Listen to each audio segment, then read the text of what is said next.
Dito natin ipasok sa sa ginawa natin na tie wire. Yan, diyan natin ipasok yung pangtali mag-rod. Yan, ganyan. Diyan natin siya ipasok. Tsaka yan lang yung kaibahan nila mag-rods. Yan.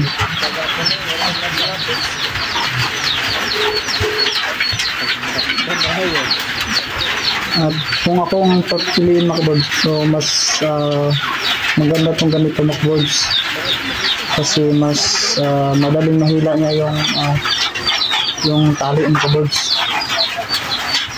Yan.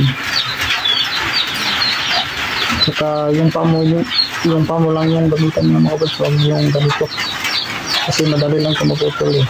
Yung pamo kasi maganda yung gamitin kasi matibay talaga yan. So yan mga rods,